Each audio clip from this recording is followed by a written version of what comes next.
तो गाइस कैसे हैं आप सब लोग। शैंग्रीला की एपिसोड 02 के साथ हाजिर हूं। तो लास्ट एपिसोड के एंड पे हमने देखा था कि वो पानी का जो रहने वाला बंदा होता है वो अपनी तलवार निकालता है और इसी के साथ ही हमारे शिमू को मारने लगता है, लेकिन प्रिंसेस जो होती है भागती हुई उसके सामने आकर खड़ी हो जाती है और शिमू की बॉडी के साथ लिपट जाती है और कहती है या तुम लोग इसे नहीं मार सकते, इसने मेरी जान बचाई है। तो जो दूसरी लड़की होती है वो कहती है कि मुझे लगता है कि प्रिंसेस यहाँ पर ये कहना चाहती है कि हम इसे नहीं मार सकते क्योंकि इसने इसकी जान बचाई है, जबकि लड़का उसे कहता है कि मुझे लगता है कि हमें इस इंसान को यहीं पर मार देना चाहिए। मुझे लगता है कि इस लड़के के कोई ना कोई अल्टीरियर मोटिव जरूर होंगे, ये हमारी प्रिंसेस को किसी ना किसी मकसद से तो जरूर बचा रहा था। और इसी के साथ ही पानी के अंदर से एक बड़ा सा पानी का भवंडर बाहर निकलता है। उस पानी के भवंडर के अंदर से एक लड़की बाहर निकलती है जो कि उनकी मास्टर होती है। तो वो दोनों से रिस्पेक्ट देते हैं और कहते हैं कि मास्टर आप यहाँ पर क्या कर रही हैं। तो मास्टर बाहर निकलने के बाद प्रिंसेस के सर पे हाथ रखती है और कहती है देखो तो जरा यहाँ पर हमारी किस्मत कितनी ज्यादा अच्छी है कि हमारी प्रिंसेस हमें यहाँ पर वापस मिल गई है। तो कि तुम दोनों की किस्मत भी एक दूसरे के साथ जुड़ी हुई है और तुम दोनों यहाँ पर बहुत ही बड़े बड़े काम करने के लिए बने हो। इसी के साथ ही मास्टर जो होती है वहां पर उस बच्ची से पूछती है बताओ कि तुम्हारा पैर कहां पर गया, यानी तुम्हारी सिप्पी कहां पर गई। लेकिन प्रिंसेस को उस सिप्पी के बारे में कुछ भी नहीं पता था, जबकि लड़का गुस्से के साथ चिल्लाकर कहता है मुझे लगता है कि इस लड़के ने उस सिप्पी को अपने पास रख लिया है, इसने उस सिप्पी को चोरी कर लिया है। इसी के साथ ही प्रिंसेस फिर से चिल्लाकर उसे कहती है कि नहीं ऐसा कुछ भी नहीं है, तुम लोग यहाँ पर इस इंसान के ऊपर भरोसा कर सकते हो, इसने मेरी जान बचाई है।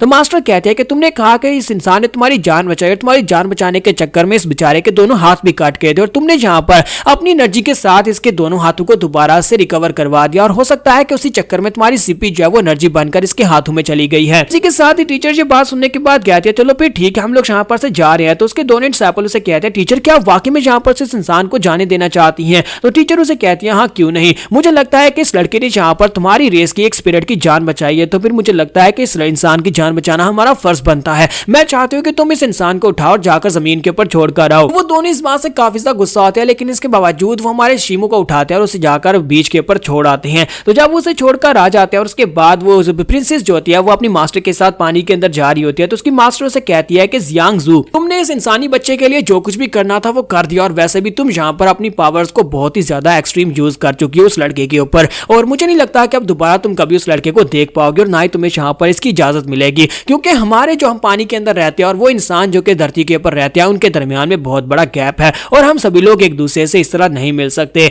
इसी के साथ ही वो पानी के अंदर गायब हो जाते हैं, जबकि हमारे शिमू को होश आती है। वो उठकर बैठ जाता है और कहता है कि ये क्या मुझे बहुत ज्यादा दर्द हो रही है, लेकिन जैसे वो अपने हाथों की तरफ देखता है उसके हाथ सलामत होते हैं, उसके हाथ कटे नहीं होते। तो वो कहता है ये क्या हुआ, मेरे हाथों को क्या हुआ, ये वापस कैसे आ गया, मुझे याद है कि मेरे हाथ कट गए थे। फिर साथ ही से वहां पर एक छोटा सा शेल दिखाई देता है। वो उस क्रिस्टल बीड को उठाता है और कहता है कि ये क्या, ये क्रिस्टल बीड किसका है। फिर साथ ही उसे वहां पर हल्की हल्की मेमोरीज याद आती है। वो कहता है कि मुझे याद है कि एक छोटी सी लड़की थी, तो उस छोटी सी लड़की ने पानी के अंदर से मुझे बाहर निकाला और साथ ही उसने मेरी जान बचाई। हमारा शिमू जो होता है वो कहता है कि मुझे लगता है कि मुझे यहाँ पर से जाने से पहले पानी के अंदर जाकर उस शिपी को चेक करना होगा, क्या मैंने उसे निकाल लिया, क्या मैंने उसे बचा लिया, जिसे पिछले 2 साल से मैं पत्थर के अंदर से खोद रहा था। तो वो पानी के अंदर जाता है और उसे चेक करके वापस आ जाता है। तो वो कहता है कि चलो शुक्र है कि वो पानी के अंदर से निकल चुकी है। वहां पर जो शिपी पानी के अंदर जो पत्थर के अंदर दबी हुई थी वो निकल चुकी है, वो वहां पर नहीं है। और जब से मुझे यहाँ पर होश आई है मुझे वहां पर कुछ भी याद नहीं है कि आखिर वहां पर सही में हुआ क्या था। मुझे बस इतना याद है कि वहां पर एक छोटी सी लड़की थी जिसने मेरी जान बचाई है। तो जैसे वो जंगल के अंदर से चलता वापस अपने घर की तरफ जा रहा होता है, इसी के साथ ही मास्टर चेंग वहां से निकलते हैं और उसे कहते हैं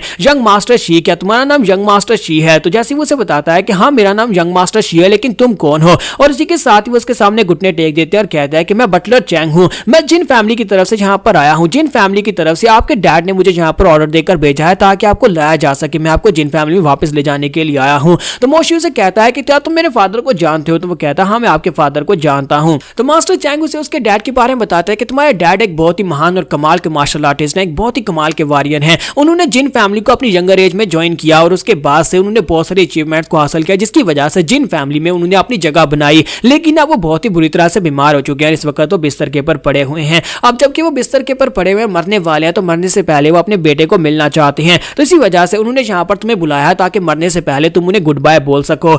तो शिमू उनसे कहता है कि लेकिन शिमू तो मर चुका है, जब वो इस गांव को छोड़कर गए थे उनका बेटा उसी वक्त मर गया था और मरे हुए लोग जिंदा नहीं होते, इसलिए वापस चले जाओ, तुम यहाँ पर गलती कर रहे हो, यहाँ पर उनका कोई बेटा नहीं है। तो मास्टर चैंग उसे कहते हैं कि प्लीज यंग मास्टर मेरी बात तो सुनो, तुम्हें मेरी बात सुननी होगी, तुम कुछ गलत समझ रहे हो। हमारे मास्टर जो इतने सालों से वापस नहीं आ सके अपनी बीवी और अपने बच्चे से मिलने के लिए, जहाँ पर उनकी बहुत सारी मजबूरियां रही हैं, वो यहाँ पर मार्शल आर्ट्स को परस्यू करने के लिए बाहर निकले थे, लेकिन जिन फैमिली में उनकी इतनी ज्यादा जिम्मेदारियां थी कि वो अपने बेटे और अपनी बीवी से मिलने के लिए नहीं आ सके। लेकिन लेकिन अभी भी वो आपसे बहुत ज्यादा प्यार करते हैं। तो शीमू से कहता है कि तुम्हें क्या लगता है कि कुछ ऐसी डिफिकल्टीज भी होती हैं जो कि उसे अपनी बीवी और अपने बच्चे से रोक सकती थी मिलने से। क्या तुम्हें लगता है कि कोई बाप ऐसा भी हो सकता है जो अपने बेटे से मिलने के लिए ना आए, सिर्फ ये सोच करके उसके पास बहुत सारे काम है करने को, जबकि उसकी वाइफ जो थी मरते वक्त भी उसका नाम लेती रही। वो अभी भी उससे बहुत ज्यादा प्यार करती थी, लेकिन उसके साथ वो बेचारी मर गई और वो उससे मिलने के लिए भी नहीं आए। तब हमारा शीमू से ये वाली बातें कर रहा था, इसी के साथ उनके पास तीरों से अटैक होता है। तो वहां पर जबरदस्त अटैक होता है। तो मास्टर चैन जल्दी से उसके सामने खड़े हो जाते हैं और अपने बाजू को सामने करते हुए शील्ड के साथ उसको बचाते हैं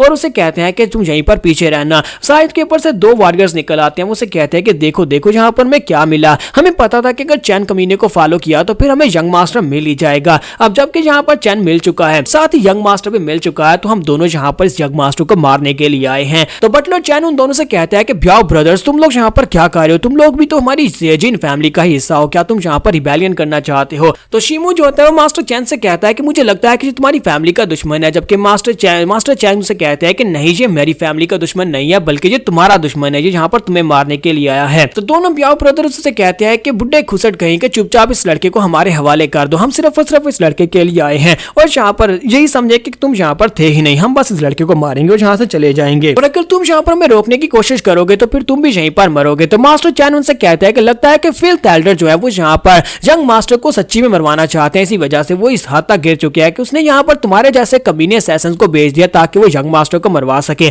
लेकिन जब तक मैं यहाँ पर मौजूद हूँ तुम लोग यहाँ पर इस यंग मास्टर को नहीं मार सकते। तो ब्याह ब्रदर उसे कहता है कि तुम यहाँ पर क्या सोचते हो कि तुम अकेले यहाँ पर हम दोनों ब्याह ब्रदर्स को रोक सकते हो, और इसी के साथ ही वो दोनों जो होते हैं अटैक करने के लिए आगे बढ़ते हैं। एक वाला ऊपर जंप करता है और अपने पास नीडल्स के साथ मास्टर चैन के ऊपर अटैक करता है, जबकि दूसरे वाला नीचे से अपना कुल्हाड़ा लेकर बड़ी तेजी के साथ आगे बढ़ता है और उसके ऊपर अटैक करता है। मास्टर ब्याह जो होते हैं वो सेम टाइम के ऊपर वाली नीडल्स को भी ब्लॉक कर रहे होते हैं, साथ ही वो नीचे वाले के कुल्हाड़े को भी ब्लॉक कर रहे होते हैं, जबकि हमारा शीमू जो होता है वहां पर उनके अटैक्स की वजह से निकलने वाली एनर्जी को महसूस कर रहा था और कहता है कि मुझे लगता है कि ये दोनों ही काफी ज्यादा स्ट्रॉन्ग है, दोनों नहीं बल्कि तीनों ही काफी ज्यादा स्ट्रॉन्ग है, इनकी एनर्जी तो जरा महसूस करके देखो। तो दोनों ब्याह ब्रदर्स को वहां पर मास्टर चैन से फाइट करने में काफी ज्यादा दिक्कत हो रही होती है और कहते हैं कि देखो तो जरा इस बुड्ढे खूसट के पास भी काफी सारी ट्रिक्स हैं जिसकी वजह से ये हमारे सामने टिक पा रहा है। दोनों वहां पर लगातार अटैक किए जा रहे होते हैं। जब वहां पर दोनों एक साथ अटैक किए जा रहे होते हैं, इसी के साथ ही बड़ा वाला जो होता है वो अपने कुल्हाड़े के साथ जैसे मास्टर चैन के ऊपर अटैक करने के लिए करीब पहुंचता है तो मास्टर चैन अपनी पाम के साथ उसको हिट करता है, जिससे वो पीछे जाकर एक पत्थर के साथ टकराता है। तो जब वो पत्थर के साथ टकराता है तो मास्टर चैन कहते हैं दूसरे वाला कहां पर गया? तो दूसरे वाला छोटे वाला जो होता है वो नीडल्स के साथ पीछे की तरफ जंप कर जाता है, वो शीमू के पीछे पहुंच जाता है। तो मास्टर चैन जो होता है वो जल्दी से पीछे की तरफ घूमते हैं क्योंकि उन्हें लगता है कि वो शीमू को मार डालेगा। इसी के साथ ही वहां पर ब्लड दिखाई देता है और फिर साथ ही दिखाते हैं कि मास्टर चैन जो है उसके सामने आकर खड़े